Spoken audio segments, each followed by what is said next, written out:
परिचय। देखो दीपक, मेरे पास क्या है? मेरे पास एक टॉर्च है। हाँ, ये है, लेकिन मुझे नहीं लगता कि तुम्हारे पास मुझसे बेहतर चीज है। देखो, मेरे पास क्या है? मेरे पास एक लेजर लाइट है। Laser light? वाह, ये तो बहुत आकर्षक लगती है। तुम्हें पता है, मेरे पिता ने मुझे ये मेरे जन्मदिन पर उपहार में दी थी। मेरे पिता ने मुझे बताया कि ये आंखों के लिए बहुत खतरनाक होती है।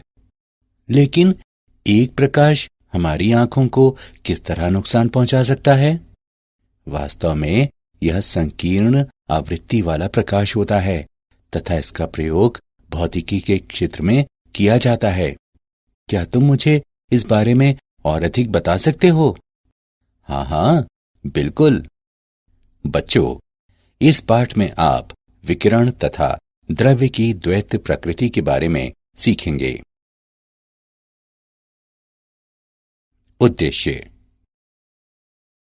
इस पाठ के अंत में आप निम्न करने में सक्षम हो जाएंगे: इलेक्ट्रॉन उत्सर्जन का वर्णन करना, प्रकाश वैद्युत प्रभाव का वर्णन करना, प्रकाश के तरंग सिद्धांत पर चर्चा करना, आइंस्टीन के प्रकाश वैद्युत समीकरण को स्पष्ट करना, फोटॉन की ऊर्जा ज्ञात करना, प्रकाश की कणीय प्रकृति का वर्णन करना, द्रव्य की तरंग प्रकृति का वर्णन करना, हेजनबर्ग के सिद्धांत का उल्लेख करना, डेविसन तथा जर्मर के प्रयोग का वर्णन करना।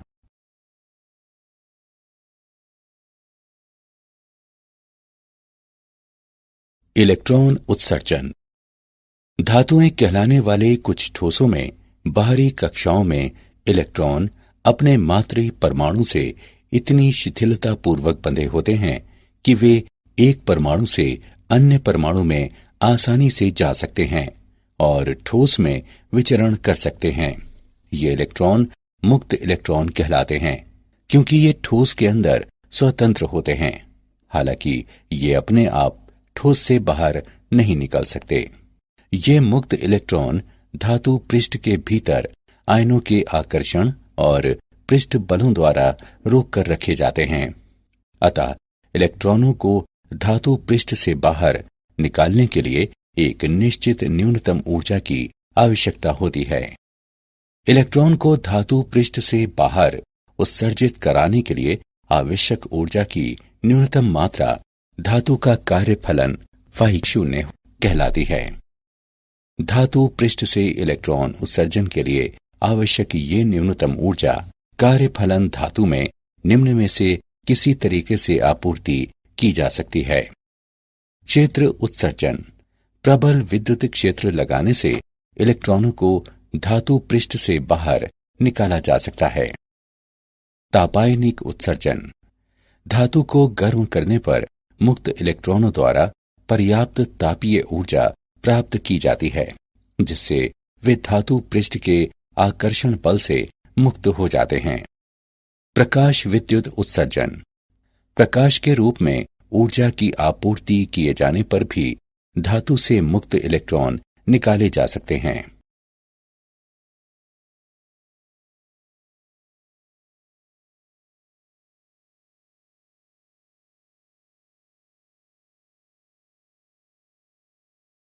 प्रकाश विद्युत प्रभाव।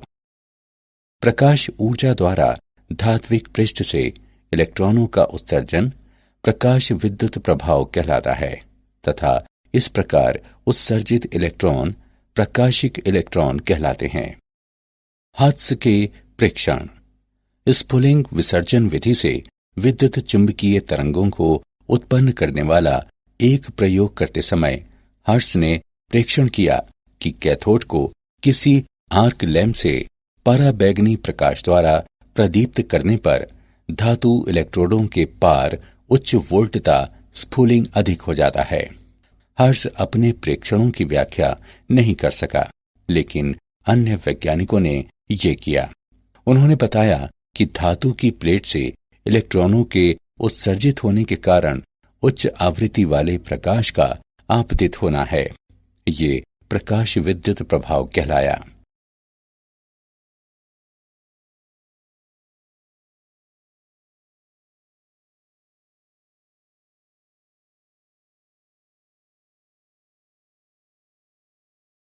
हालवॉक्स तथा लीनार्ड के प्रेक्षण। फिलिप लीनार्ड ने अवलेखित किया कि जब दो धातु प्लेटें, जो इलेक्ट्रोड कहलाती हैं, उससे घिरी एक निर्वातित कांच की नली में उत्सर्जक पट्टिका पर पराबैंगनी विकिरण आपतित किया जाता है तो परिपथ में धारा प्रवाहित होती है।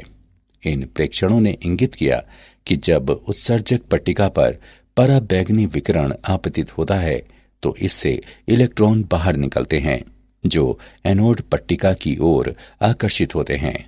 निर्वातित कांच नलिका से इलेक्ट्रॉन प्रवाह परिपथ पूर्ण कर देता है और परिपथ में धारा प्रवाहित होने लगती है। तब लीनार्ड और हॉलवॉक्स ने एक जिंक पट्टिका तथा एक विद्युत दर्शी लेकर इस बारे में आगे और प्रयोग किए।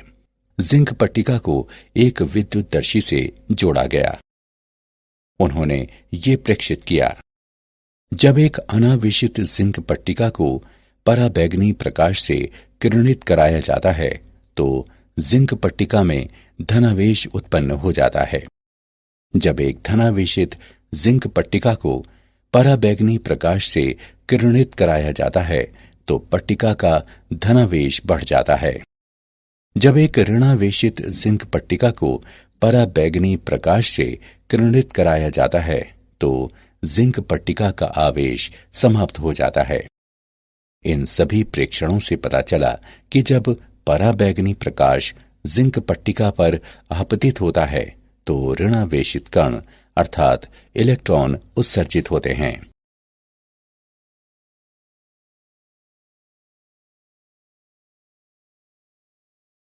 प्रकाश विद्युत प्रभाव का प्रायोगिक अध्ययन। उपकरण एवं परिपथ। नली में दो इलेक्ट्रोड P और Q हैं तथा पाश में क्वार्ट्ज गवाक्ष है, जिससे प्रयोग के समय पराबैंगनी किरणें पार हो जाती हैं। गवाक्ष के सामने विकिरण का एक स्रोत इस तरह उपयुक्त रूप में रखा गया है कि विकिरण Q पर आपतित होता है। P और Q शून्य केंद्र के साथ एक वोल्ट मीटर से जुड़े हैं। आवश्यक वोल्टता प्रदान करने के लिए हम एक उच्च वोल्टता वाली बैटरी B को विभव विभाजक व्यवस्था Mn पर कुंजी K के साथ संयोजित करते हैं। प्रकाश विद्युत धारा पर प्रकाश की तीव्रता का प्रभाव। प्रति सेकंड उत्सर्जित प्रकाशिक इलेक्ट्रॉन आपतित विकिरण की तीव्रता के अनुक्रमानुपाती होते हैं।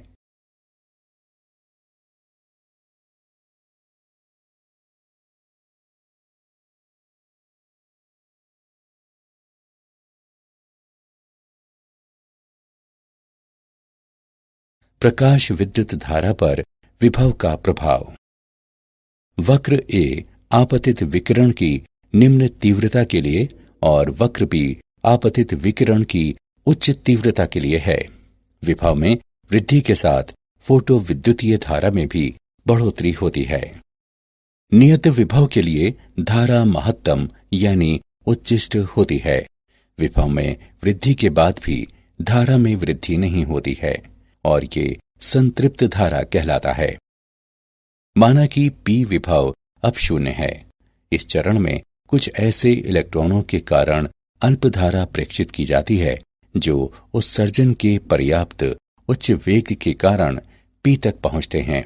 यद्यपि P पर कोई धनात्मक त्वरक वोल्टता नहीं होती। अब चल संपर्क L को N की ओर खिसकाते हुए P को ऋणात्मक करते हैं। धारा तेजी से गिरती है और -V शून्य विभव के नियतमान पर धारा शून्य हो जाती है तथा प्रकाश विद्युत उत्सर्जन पूर्णतया रुक जाता है। ये वोल्टता V शून्य निरोधी विभव कहलाती है। प्रकाश विद्युत धारा शून्य होती है जब निरोधी विभव अधिकांश ऊर्जित प्रकाशिक इलेक्ट्रॉनों को अधिकतम गतिज ऊर्जा K अधिकतम के साथ प्रतिकर्षित करने के लिए इस प्रकार पर्याप्त होता है कि अधिकतम बराबर ईवी शून्य।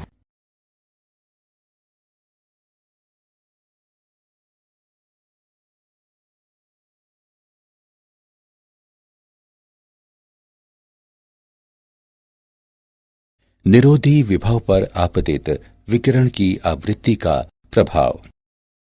प्रकाश विद्युत धारा आवृत्ति में परिवर्तन से अप्रभावित रहती है, जबकि निरोधी विभव आपतित प्रकाश की आवृत्ति में बढ़ोतरी होने के साथ बढ़ जाता है। यदि हम आपतित प्रकाश की आवृत्ति यानी V के सापेक्ष निरोधी विभव V शून्य के लिए एक ग्राफ अंकित करें तो ये एक सीधी रेखा के रूप में प्राप्त होता है। यदि आवृत्ति निरंतर घटती रहे तो एक निश्चित आवृत्ति पर निरोधी विभव शून्य हो जाता है। ये आवृत्ति देहली आवृत्ति कहलाती है। अतः देहली आवृत्ति आपतित प्रकाश की वो न्यूनतम आवृत्ति है जिस पर निरोधी विभव या उत्सर्जित इलेक्ट्रॉनों की अधिकतम गतिज ऊर्जा शून्य हो जाती है। यदि आपतित प्रकाश की आवृत्ति देहली आवृत्ति से कम हो जाए तो प्रकाश विद्युत प्रभाव उत्पन्न नहीं होता है।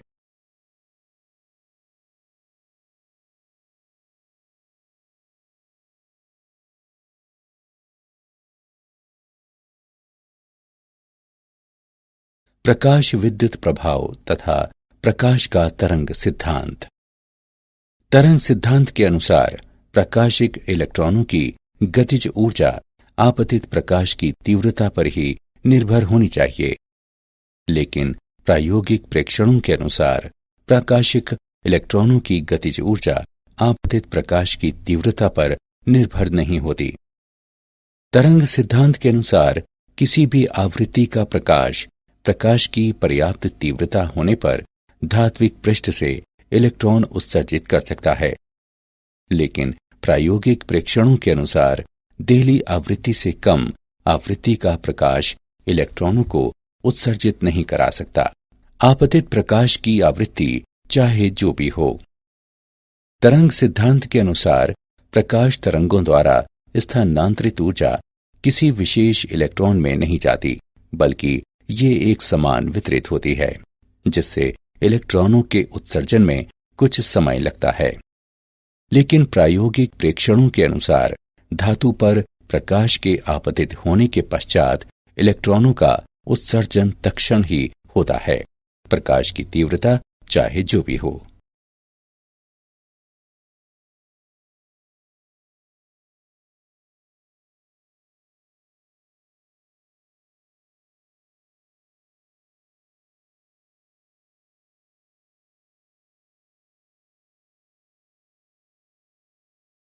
आइंस्टीन का प्रकाश विद्युत समीकरण विकिरण का ऊर्जा क्वांटम। प्रकाश ऊर्जा के छोटे बंडलों के रूप में प्रसारित होता है जो क्वांटा या फोटॉन कहलाते हैं।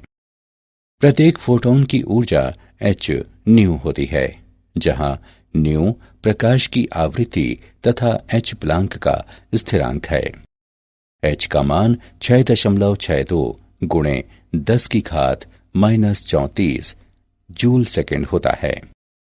यदि इलेक्ट्रॉन फोटॉन से उससे अधिक मात्रा में ऊर्जा अवशोषित करता है, जितनी ऊर्जा धातु के पृष्ठ से बाहर निकल जाने के लिए आवश्यक होती है फाई शून्य, तो इलेक्ट्रॉन अधिकतम गतिज ऊर्जा से उत्सर्जित होता है।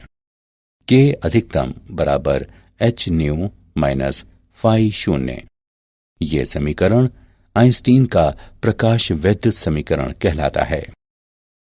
महत्वपूर्ण बिंदु: धातु के पृष्ठ से इलेक्ट्रॉन के उत्सर्जन के लिए h न्यू फाई शून्य से अधिक है। यह दर्शाता है कि कार्यफलन फाई शून्य जितना अधिक होगा, इलेक्ट्रॉन उत्सर्जित करने के लिए आवश्यक देहली आवृत्ति भी उतनी ही अधिक होगी। उपलब्ध फोटॉनों की संख्या जितनी अधिक होगी, उतनी अधिक संख्या में इलेक्ट्रॉन फोटॉनों से ऊर्जा अवशोषित करेंगे और इस तरह से धातु के पृष्ठ से उत्सर्जित होने वाले इलेक्ट्रॉनों की संख्या भी उतनी ही अधिक होगी। हम जानते हैं कि के अधिकतम बराबर ईवी शून्य और के अधिकतम बराबर एच न्यू माइनस फाई शून्य। इसलिए एच न्यू माइनस फाई शून्य बराबर ई वी शून्य, वी शून्य बराबर एच बटे ई गुणे न्यू माइनस फाई शून्य बटे ई। यदि हम न्यू को एक्स अक्ष पर तथा के अधिकतम को वाई अक्ष पर लेते हुए न्यू और वी शून्य के बीच एक ग्राफ अंकित करें तो ग्राफ एक सीधी रेखा के रूप में होगा, क्योंकि समीकरण y बराबर एम एक्स प्लस सी के रूप में है। रेखा m का ढाल बराबर h बटे ई, जो कि एक सार्वत्रिक नियतांक है।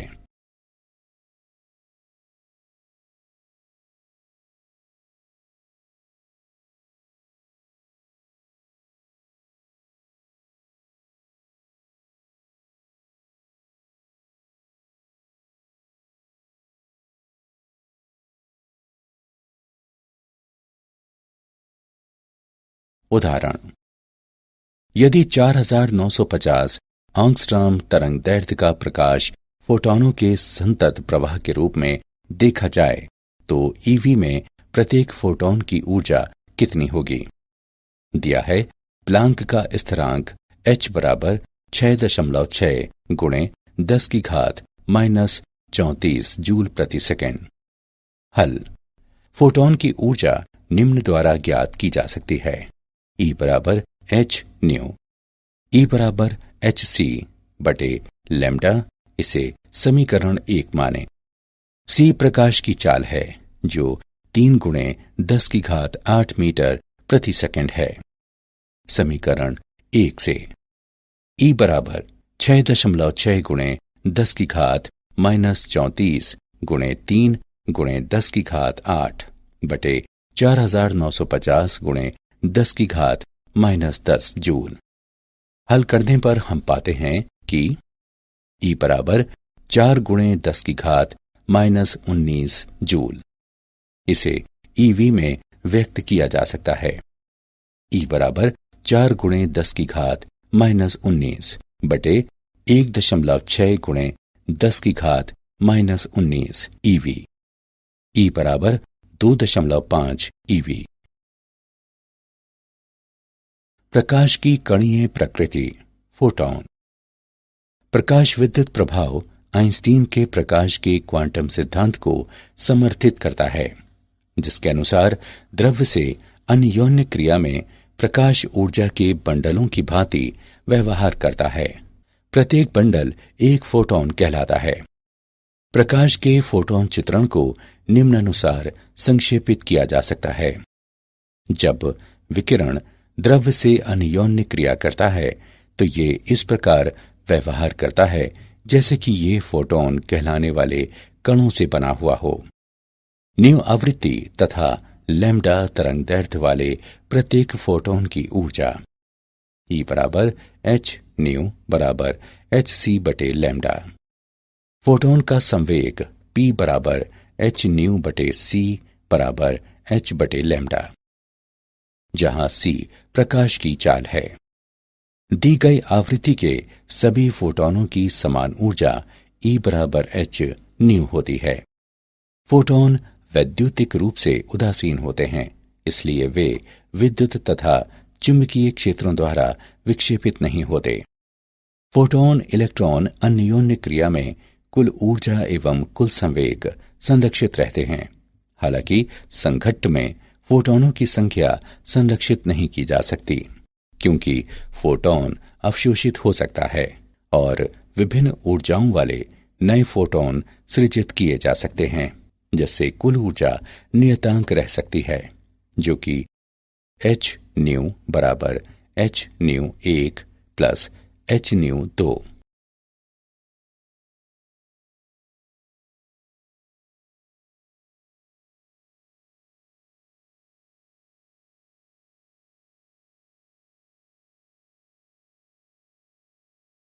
द्रव्य की तरंग प्रकृति।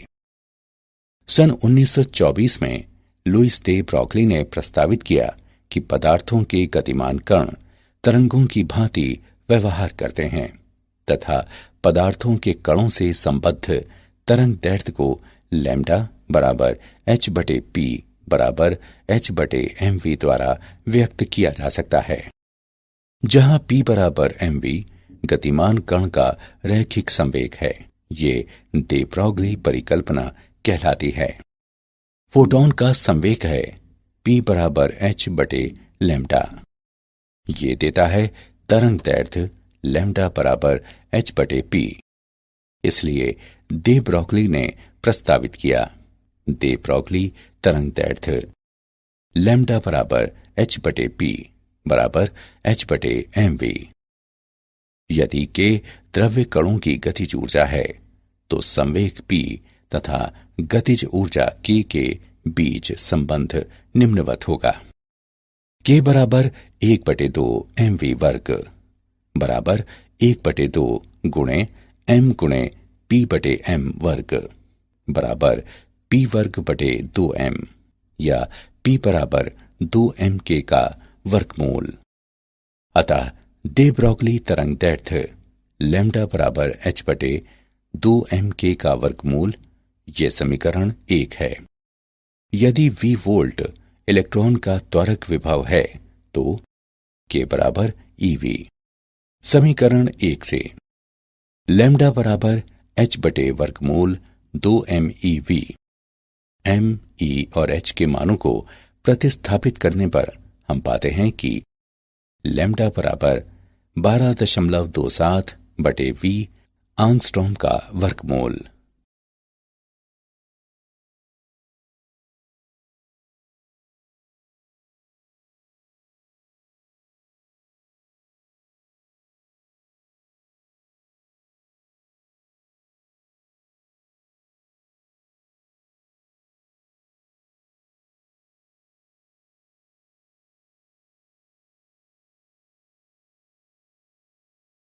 उदाहरण 5 किलोवाट विभव से त्वरित इलेक्ट्रॉनों से संबद्ध दे ब्रॉगली तरंग दैर्ध्य की गणना करें। हल दिया है V बराबर 5 किलोवोल्ट बराबर 5000 वोल्ट। नीचे दिए गए सूत्र से हम दे ब्रॉगली तरंग दैर्ध्य ज्ञात कर सकते हैं। लैम्डा बराबर 12.27/v आंगस्ट्रॉम का वर्गमूल। लैम्डा बराबर 12.27/5000 आंगस्ट्रॉम का वर्गमूल बराबर 0.173 आंगस्ट्रॉम।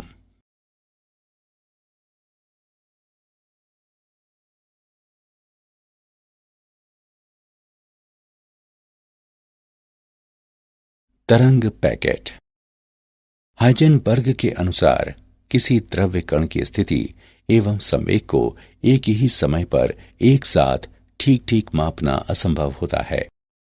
स्थिति डेल्टा x तथा संवेग डेल्टा p के समकालिक निर्धारण में अनिश्चितताओं का गुणनफल h कैप होता है, जहां h कैप बराबर h/2 पाई। डेल्टा x गुणे डेल्टा p लगभग h कैप होगा। एक निश्चित तरंग दैर्ध्य की तरंग समस्त दिक् स्थान पर विस्तृत हो सकती है, लेकिन तरंग द्वारा निरूपित इलेक्ट्रॉन समस्त दिक् स्थान नहीं घेर सकता। इसलिए मैक्स बॉर्न द्वारा ये सुझाव दिया गया कि एक द्रव्य कण जैसे कि कोई इलेक्ट्रॉन एकल तरंग के समतुल्य नहीं होता, बल्कि ये तरंग पैकेट के समतुल्य होती है, जो अनेक परिवर्तनशील आवृत्तियों वाली तरंगों का अतिव्यापन होता है और परिणामतः एक निश्चित क्षेत्र प्राप्त होता है जहां तरंगें समपोषी व्यतिकरण करती हैं और इस क्षेत्र में कण के होने की प्रायिकता अधिकतम होती है। यह क्षेत्र तरंग पैकेट कहलाता है।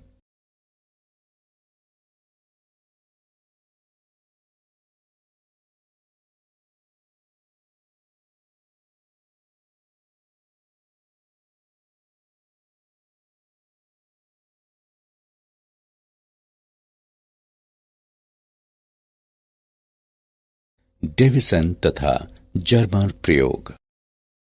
दिए गए चित्र में डेविसन तथा जर्मर के प्रयोग की प्रायोगिक व्यवस्था दर्शाई गई है। किसी उच्च वोल्टता ऊर्जा स्रोत बैटरी द्वारा उपयुक्त विभव बटे उल्टता का प्रयोग करते हुए तंतु द्वारा उत्सर्जित इलेक्ट्रॉनों को ऐच्छिक वेग तक त्वरित किया जाता है। इन्हें एक बेलन, जिसमें अक्ष के समांतर महीन छिद्र होते हैं, उससे पारित करके एक पतले किरण पुंज के रूप में समांतरित कर लिया जाता है।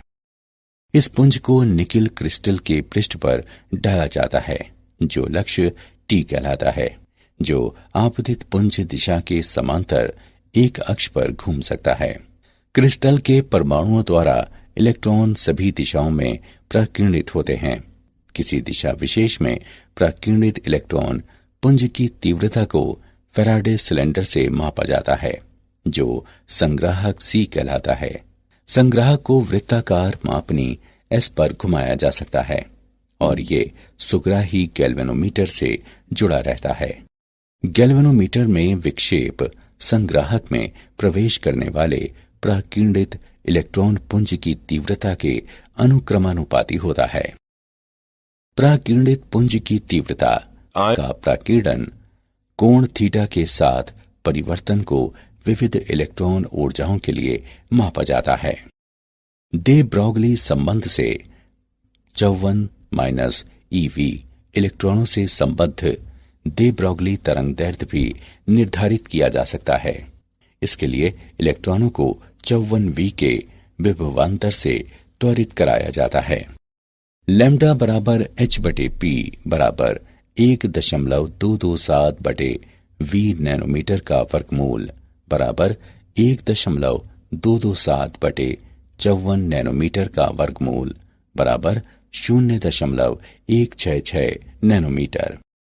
इस प्रकार डेविसन जर्मर प्रयोग द्रव्य कणों की तरंग प्रकृति के बारे में दे ब्रॉगली की परिकल्पना का प्रत्यक्ष सत्यापन करता है।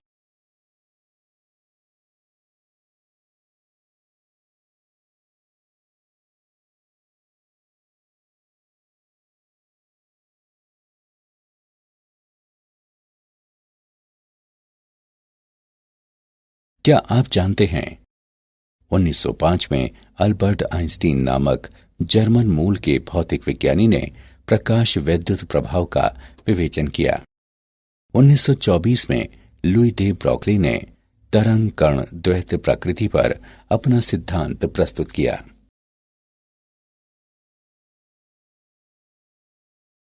सारांश। आइए हमने जो कुछ सीखा है उसे संक्षेप में दोहराएं। इलेक्ट्रॉन को धातु पृष्ठ से बाहर उत्सर्जित कराने के लिए आवश्यक ऊर्जा की न्यूनतम मात्रा धातु का कार्यफलन फाई 0 कहलाती है। ऊर्जा की आपूर्ति निम्न 3 प्रकार से की जा सकती है: क्षेत्र उत्सर्जन, तापायनिक उत्सर्जन और प्रकाश विद्युत उत्सर्जन। प्रकाश ऊर्जा द्वारा धात्विक पृष्ठ से इलेक्ट्रॉनों का उत्सर्जन प्रकाश विद्युत प्रभाव कहलाता है तथा इस प्रकार उत्सर्जित इलेक्ट्रॉन प्रकाशिक इलेक्ट्रॉन कहलाते हैं। प्रकाश विद्युत प्रभाव निम्न पर निर्भर होता है: आपतित प्रकाश की तीव्रता, प्रयुक्त विभव और आपतित प्रकाश की आवृत्ति।